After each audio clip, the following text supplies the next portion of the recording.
സ്നേഹമുള്ളവരെ, വാത്ത കുളിക്കുന്നത് കണ്ടിട്ടുണ്ടോ? അതിൻ്റെ ഭക്ഷണ രീതി എന്താണെന്നറിയാമോ?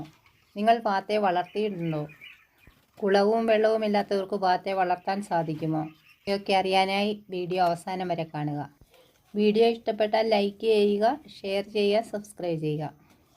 വെള്ള സൗകര്യമില്ലാത്തതുകൊണ്ട് ഞാൻ ഇവയെ വളർത്താതിരിക്കുകയായിരുന്നു. അപ്പോഴാണ് എനിക്ക് 2 കുഞ്ഞുങ്ങളെ കിട്ടിയത്. കിട്ടിയ കുഞ്ഞുങ്ങളെ കൊണ്ടുവന്ന് ഒരു വല ചുറ്റും ഇട്ടിട്ട് വലയ്ക്കകത്ത് ഈ കുഞ്ഞുങ്ങളെ ആക്കി. അടുത്ത് വെള്ളമില്ലാത്തതുകൊണ്ട് വെള്ളമുള്ള സ്ഥലങ്ങൾ തേടി ഇവ പോകാൻ സാധ്യതയുണ്ട്. അതുകൊണ്ടാണ് ഇവയെ കൂടിനകത്ത് ആക്കിയത്. നീല നെറ്റ് വലിച്ചാണ് കൂടുണ്ടാക്കിയത്.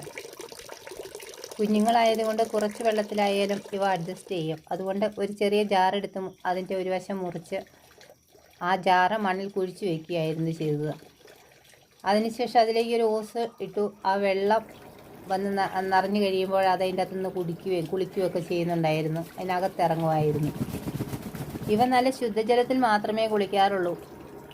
അഴുക്കായാൽ പിന്നെ ഇവ കുളിക്കാൻ ഇറങ്ങാറില്ല. ആ വെള്ളം മാറി പുതിയ വെള്ളം കൊടുക്കുമ്പോൾ മാത്രമാണ് പിന്നെ അത് കുളിക്കുന്നത്. നല്ല വൃത്തിയുള്ള പക്ഷിയാണ്. ഭക്ഷണം കഴിച്ചാൽ ഉടൻ തന്നെ ചുണ്ടൊക്കെ കഴുകി നല്ല വൃത്തിയാക്കി വയ്ക്കും. പച്ചിലകൾ ഇവയ്ക്ക് വളരെ ഇഷ്ടമാണ്. പച്ചിലകൾ എന്ത് പച്ചിലകൾ കൊടുത്താലും ധാരാളമായി ഇവ കഴിക്കും. കോഴികൾക്ക് കൊടുക്കുന്ന പോലെ അരിയും ഗോതമ്പും ചോറും നമ്മുടെ വീട്ടിൽ ഉണ്ടാക്കുന്ന എന്ത് ഭക്ഷണം വേണമെങ്കിലും ഇതിന് കൊടുക്കാവുന്നതാണ്. കുഞ്ഞുങ്ങളായിരിക്കുമ്പോഴാണ് ഇവ കൂടുതലായി ഭക്ഷണം കഴിക്കുന്നതെന്ന് തോന്നുന്നു. ഒരു പരിധി വരെ വളർന്നു കഴിഞ്ഞപ്പോൾ ഇവയ്ക്ക് പിന്നെ കുറച്ച് ഭക്ഷണം മതി. ഭക്ഷണവും കുളിയും കഴിഞ്ഞാൽ പിന്നെ വിശ്രമമാണ്. ചിറകെല്ലാം കുടഞ്ഞുണക്കി നല്ല വൃത്തിയായിട്ട് പിന്നെ കൂട്ടി കയറിയിരിക്കും. നല്ല ശ്രദ്ധയും ബുദ്ധിയുമുള്ള പക്ഷിയാണ് ഇത്. ഇതിൻ്റെ കഴുത്തിൽ പിടിച്ചാണ് എടുക്കുന്നത്. ഇതിൻ്റെ കാലുകൊണ്ട് നമ്മെ മാന്താനും ചവിട്ടാനും ഒക്കെ ഇത് ശ്രമിക്കും. നമ്മളോട് ഇണക്കം ഉണ്ടെങ്കിലും ഒരു കണ്ടമാനം ഒരിണക്കം ഇവയ്ക്കില്ല. ഒരു മിനിമം അകലത്തിലേ ഇവ നിൽക്കാറുള്ളൂ. ആദ്യം വെച്ച് കൊടുത്ത വെള്ളം മതിയാകാതെ വന്നതുകൊണ്ട് വീണ്ടും പുതിയൊരു കുളം ഉണ്ടാക്കുക ചെയ്തത്. കട്ടകളെല്ലാം പെറുക്കി അടുക്കി അതിനകത്ത് പഴയ പ്ലാസ്റ്റിക്കുകളൊക്കെ ഇട്ട് അതിന് മുകളിൽ ഒരു പടുത വിരിച്ച് അതിനകത്ത് വെള്ളം നിറയ്ക്കുമായിരുന്നു. വെള്ളത്തിൽ കുളവാഴയൊക്കെ ഇട്ട് കൊടുത്ത പായലും എല്ലാം കൊടുത്തതാണ്. അതെല്ലാം അതുങ്ങൾ കൊത്തി തിന്ന് മനോഹരമാക്കി വെച്ചിട്ടുണ്ട്. സാധാരണ ഇവ ഒരു ജോഡിയിൽ ആണിനാണ് വലിപ്പം കൂടുതൽ, പെണ്ണിന് വലിപ്പം പൊതുവെ കുറവായിരിക്കും. ഇപ്പം ഈ കുളത്തിൻ്റെ വക്കിലാണ് ഇതിൻ്റെ 2 പേരുടെയും ഇരിപ്പ്. ഒരാൾ കുളത്തിലിറങ്ങി കിടക്കും, ഒരാൾ അതിന് വക്കയിൽ കയറിയിരിക്കും. ചിലപ്പോൾ മാത്രമേ 2 പേരും കൂടെ കുളത്തിലിറങ്ങാറുള്ളൂ. വെള്ളം കണ്ടു കഴിയുമ്പോൾ ഇതിന് ഭയങ്കര ഒരു സന്തോഷമാണ്. ആദ്യത്തെ ജാറ് മാറ്റി പുതിയ കുളം ഉണ്ടാക്കി കൊടുത്തതിന് ശേഷം 2 ദിവസത്തേക്ക് ഇവ കുളത്തിലിറങ്ങിയിട്ടില്ല. ഇവ നല്ല ബുദ്ധിയുള്ള ജീവിയാണെന്ന് പറയുന്നത് കൊണ്ട് ഇതെന്താണെന്ന് അവർക്ക് ശരിക്കും മനസ്സിലാക്കിയെടുക്കാൻ താമസം വന്നു എന്ന് തോന്നുന്നു. ഇതിൻ്റെ മുട്ടയ്ക്ക് നല്ല ഔഷധ ഗുണമുള്ളതാണെന്നാണ് പറയപ്പെടുന്നത്. വളരെ വലിപ്പം കൂടിയ മുട്ടയാണ് ഇവയുടെ. സാധാ മുട്ടകളേക്കാളൊക്കെ വിലയും കൂടുതലാണ്. ഇതിൻ്റെ 2 കുഞ്ഞുങ്ങൾക്ക് 3500 രൂപ വിലയ്ക്കാണ് ഇവിടെ കിട്ടുന്നത്. നല്ല ഉറപ്പുള്ള ടേസ്റ്റിയായ മാംസമാണ് ഇതിൻ്റേത്.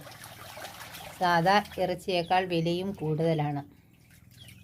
ഒരു വർഷം ഏകദേശം ഒരു 14 മുട്ടയൊക്കെ ഇടാറുള്ളൂ. ഇവ തന്നെ അടയിരുന്ന് കുഞ്ഞുങ്ങളെ പുറത്തിറക്കും.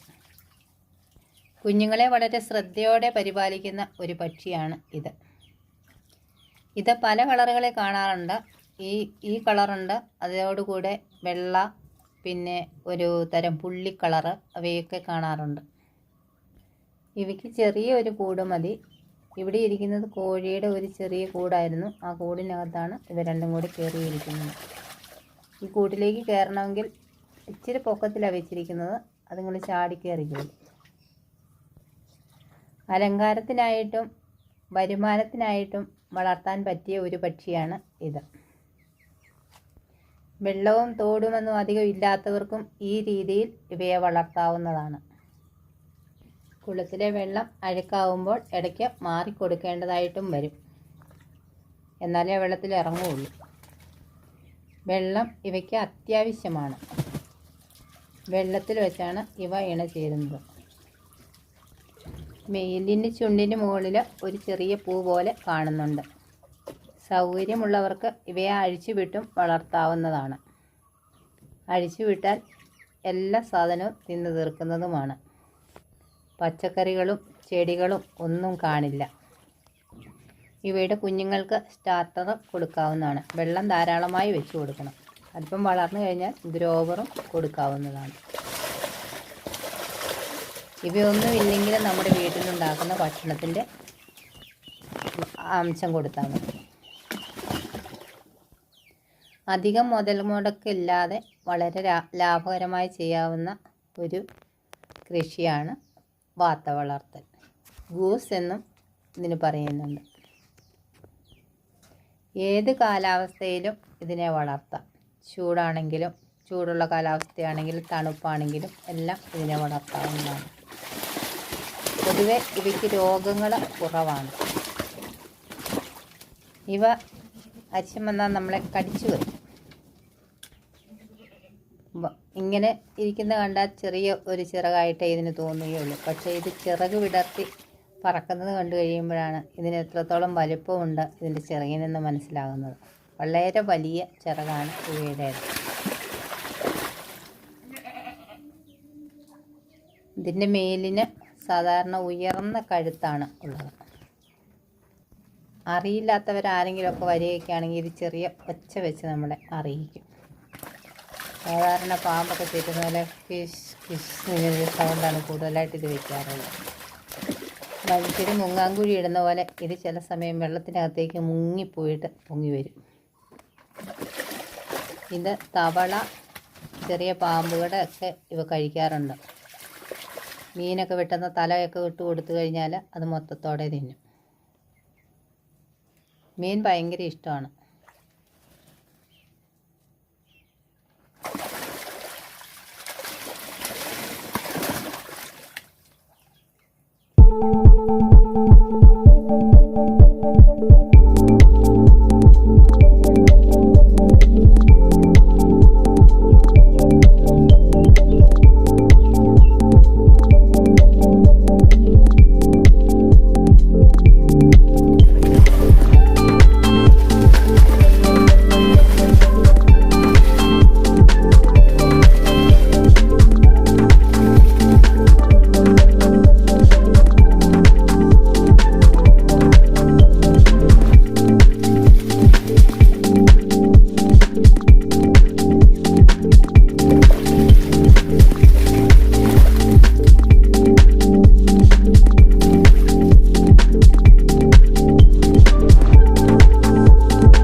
Thank you.